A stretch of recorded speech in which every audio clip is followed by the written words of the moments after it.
कि ये शराब घोटाले में जो होलसेल है वो प्राइवेट हाथों में क्यों दे दिया सरकार से निकाल।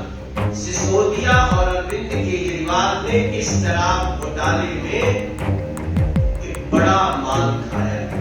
अरविंद केजरीवाल जी आइए, अभी आपका हर जगह सेवा करने को जनता नहीं है। आज सुबह से हम लोग एक ड्रामा, एक पिक्चर देख रहे हैं, भ्रष्टाचार का ड्रामा। उसी को लेके आपके सामने हमारे पूर्व अध्यक्ष और सांसद भाई मनोज तिवारी जी और मौजूद है। आपको सबको संबोधित करेंगे। मेरे साथी भाई हरिवंश रघुवंशी जी हैं। अब मैं सीधा भाई मनोज जी से बात निवेदन करूंगा कि आप सबको संबोधित करें। सुबह से जो ड्रामा चल रहा है उसके बारे में विचार रखें। मनोज, धन्यवाद हरीश जी,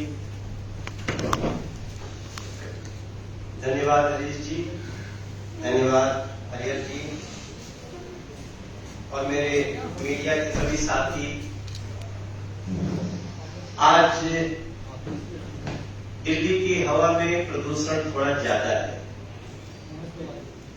और वो प्रदूषण में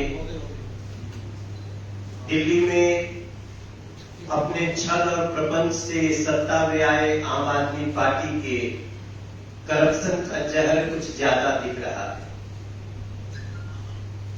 हमें बहुत दुख के साथ ये कहना पड़ रहा है कि आज दिल्ली में सुबह से ही एक ड्रामा चल रहा है और वो एक ऐसे फिल्म की तरह वो ड्रामा लग रहा है जिसको सेलिब्रेशन ऑफ आम आदमी पार्टी करप्शन का नाम दिया जा सकता है। ये सेलिब्रेशन ऑफ आम आदमी पार्टी करप्शन पहली बार हमको ऐसा नजारा दिखा है जहां एक अभियुक्त नंबर, एक आरोपी नंबर 1 को एक सीबीआई कोर्ट बुला रही है, उससे पूछताछ होनी है, उसको अपने अपराध का, अपने पापों का, अपने लूट का जवाब देना है, तो वो एक बड़ी जुलूस निकाल के चलता है। वैसे तो हम लोग सुनते ही रहते हैं, एक फ्रेज भी है कि जल्दी तेरा जुलूस निकलेगा, लेकिन मैं दिल्ली में देख रहा हूं कि ये आम आदमी पार्टी के भ्रष्टाचारी खुद ही अपनी जुलूस निकाल रहे हैं। और उस जुलूस को अगर ध्यान से देखा जाए, टीवी के स्क्रीन पे देखिए, सोशल मीडिया पे देखिए, तो पूरी दिल्ली हंस रही है कि ये कैसा सेलिब्रेशन, ये कैसा जुलूस। तो हमें उस पे भविष्य की एक तस्वीर दिखाई दे रही है कि आज ये आम आदमी पार्टी जो सरकार है दिल्ली में, उसके भ्रष्टाचारी अपना जुलूस खुद निकाल रहे हैं और याद रहे कल जनता भी इनका जुलूस निकालने वाली है। हमें ये बताते हुए बहुत दुख हो रहा है कि ये अपना जुलूस निकाले, वो तो निकाले, लेकिन आज ये लगातार महापुरुषों का भी अपमान कर रहे हैं। आप देखिए, आम आदमी पार्टी सरकार के दिल्ली के एक मंत्री जो जेल में है, जिनका नाम सत्येंद्र जैन है, और एक उनके जो मंत्री हैं वो शराब घोटाले में आज सीबीआई कोर्ट में पेशी पर है। किसी के भीड़ लगाने से, किसी के जुलूस निकालने से कानून अपना काम नहीं रोकता, लेकिन इनको लगता है कि शायद हम ऐसा कर सकते हैं। और ये दोनों की तुलना उनके नेता अरविंद केजरीवाल किससे करते हैं? शहीद आजम भगत सिंह जी से करते हैं। अरविंद केजरीवाल शहीद आजम भगत सिंह जी की तुलना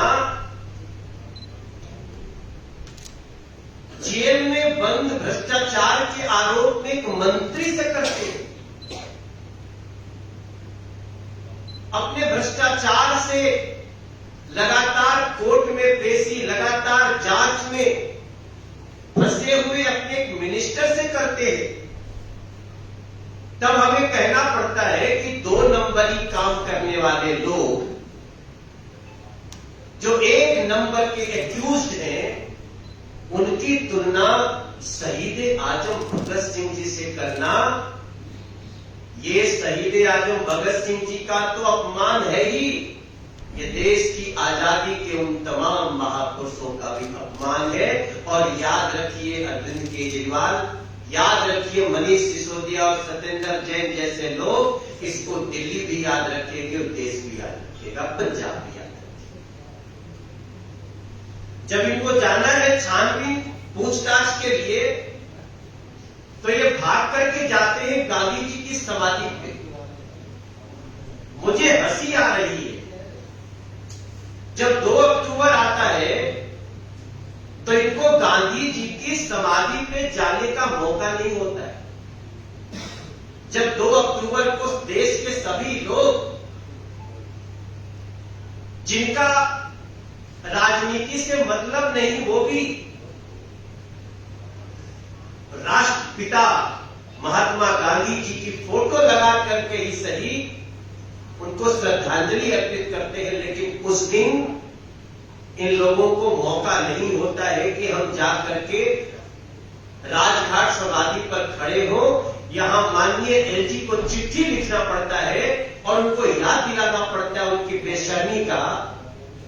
और जब ये फंसते हैं अपने गुनाहों से, भ्रष्टाचार की दलदल में, तो गांधी जी की आड़ लेने पहुंच जाते हैं।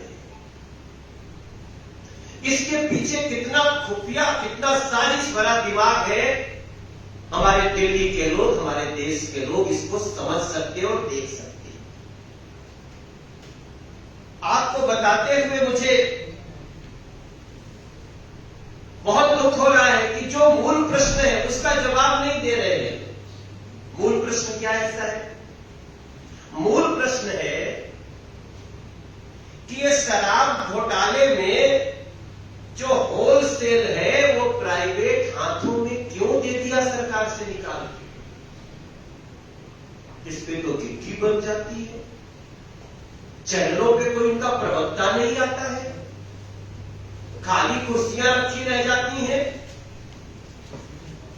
मूल प्रश्न दूसरा ये है कि प्राइवेट शराब दुकान जिसकी लॉटरी निकलनी थी, वो अपने दोस्त माफिया, शराब माफियाओं को दे दिया, इसका जवाब दीजिए। मूल प्रश्न तीसरा ये है कि 2% से 12% शराब का कमीशन बढ़ा दिया, इस पे तो बोलो सर, इस पे तो बोलो आप लोग, अरविंद केजरीवाल उनके गैंग के लोग। लेकिन इन मूल प्रश्नों पर उनका जवाब नहीं आता है। तब मुझे आपको बताना पड़ता है कि तमाम दस्तावेज, आरोपियों के स्टिंग सबके सामने, सबके मोबाइल में, और आते जा रहे, बढ़ते जा रहे स्टिंग। ये चीख चीख के कह रहे हैं कि मनीष सिसोदिया और अरविंद केजरीवाल ने इस शराब घोटाले में एक बड़ा माल खाया है। ये मनोज तिवारी केवल किसी में नहीं कह रहा है, कोई भारतीय जनता पार्टी का व्यक्ति नहीं कह रहा है, कोई दिल्ली का प्रेमी सिर्फ नहीं कह रहा है, कोई दिल्ली का पुजारी सिर्फ ये बात नहीं कह रहा है। ये बात दस्तावेज कह रहे हैं, कागज कह रहे हैं, साक्ष्य कह रहे हैं, सबूत कह रहे हैं। ऐसी स्थिति में आज ये अपनी जुलूस निकालने, जनता भी जुलूस निकालने को तैयार है और जनता निकालेगी। इसलिए मुझे सुबह से केजरीवाल जी की हालत पे तरस आ रही है। ऐसा लगता है जैसे ट्विटरवे पे पालथी मार के बैठ गए, हट ही नहीं रहे, सारा काम धाम छोड़ के। लगता है एकदम सामने ही आज अपने सभी स्टूडेंट स्पेशलिस्ट जो इस तरह है सबको बैठाए, अब ये ट्वीट करो, अब ये ट्वीट करो, अब वो ट्वीट करो। अरे क्या ट्वीट करोगे अरविंद केजरीवाल जी? दिल्ली की जनता थूक रही है आपके इन भ्रष्टाचारियों के मुंह पे। हमारा पूरा विश्वास है कि जीत न्याय की होगी। हमारा पूरा विश्वास है कि जिन लोगों ने दिल्ली का इतना बड़ा विश्वास हासिल करने के बाद दिल्ली को शराब पिलाकर लूटने का काम किया है, उनको न तो दिल्ली की जनता माफ करेगी, न दिल्ली की महिलाएं माफ करेंगी, न दिल्ली की बहनें माफ करेंगी, न दिल्ली का युवा माफ करेगा, और न ही दिल्ली के हमारे बड़े बुजुर्ग माफ करेंगे। ये जितना जुलूस निकालना हो निकाल लो, हमें न्याय पे भरोसा है और न्याय जरूर होगा। इन लोगों को सजा भी जरूर मिलेगी, ऐसी हम सबकी भारतीय जनता पार्टी की अपनी कोशिश। मनोज जी, केजरीवाल ने कहा है गुजरात में कि मनीष को गिरफ्तार कर लिया और अब 8 तारीख में नतीजा है कि गुजरात में बाकी करके वो 8 तारीख के बाद मनीष की पॉपुलैरिटी बढ़ रही थी और बीजेपी के नंबर्स कम हो रहे थे गुजरात में, इसलिए ऐसा किया जा रहा है। भाई गुजरात में तो इनकी पॉपुलैरिटी देखी हमने, गए तो थे, इतना टाइम तो था, खोज खोज के एक ऑटो वाला भैया मिला, उसके साथ खाना भी खाए, उसने कहा हम अपने संस्कार में खाना खिला दिए। फिर 5 दिन बाद जाके कहा मोदी जी कुछ धूर्त टाइप के लोग आए थे तो हम उन लोगों को खाना तो खिला दिए लेकिन हमको अच्छा नहीं लगा, अब हम क्या करें बताओ। हम भी गए थे ऑटो वालों से मिलने, तो इनका पहले भी टाइम था और बाद में भी टाइम होगा। ये उत्तराखंड भी गए थे, ये गोवा भी गए थे, ये उत्तर प्रदेश भी गए थे, कहां नहीं गए थे, हर जगह अपनी अपनी जमानतें जब्त करा बैठे। हमें उससे कोई दिक्कत नहीं, हम तो चाहते हैं चुनाव लोकतंत्र के उत्सव में सब भाग ले। अरविंद केजरीवाल जी आइए, अभी आपका हर जगह सेवा करने को जनता तैयार है। मोहित, थैंक्स।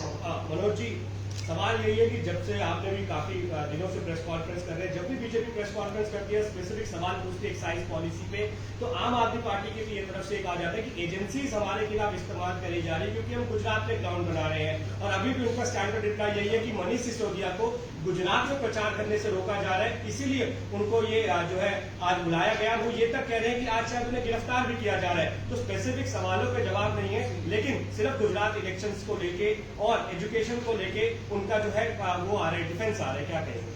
देखिए, उनका जो ज्योतिष विद्या है वो तो हमारे पास नहीं है। अरविंद केजरीवाल जी दूर तक देख लेते हैं कौन गिरफ्तार कब होने वाला है। शायद उनको उनके पापों की ज्यादा जानकारी होगी, हमें नहीं पता है कब कौन गिरफ्तार होगा, कब कौन छूटेगा। हमें इतना विश्वास है न्याय की जीत होगी। और बाकी उनकी जितनी बातें हैं, बेचारी पॉलिटिक्स से हम क्या कर सकते हैं, उनको जो कहना है कहेंगे ही, लेकिन इन बातों में कोई आधार नहीं है। हमें न्याय पे भरोसा है। पंकज गोयल, सर, गुजरात चुनाव अभी अनाउंस नहीं हुए हैं, उन्होंने 8 दिसंबर को परिणाम की घोषणा कर दी है, इससे क्या कहना है? ज्योतिष विद्या तो कहे उनकी ज्योतिष विद्या, उनका बस उनको तो मुख्यमंत्री भी बना चुके थे उत्तराखंड में, गोवा में, उत्तर प्रदेश में, सब जगह बना चुके थे। तो उसको उनकी ज्योतिष विद्या को प्रणाम है, हमें न्याय पे भरोसा है। धन्यवाद, बहुत बहुत।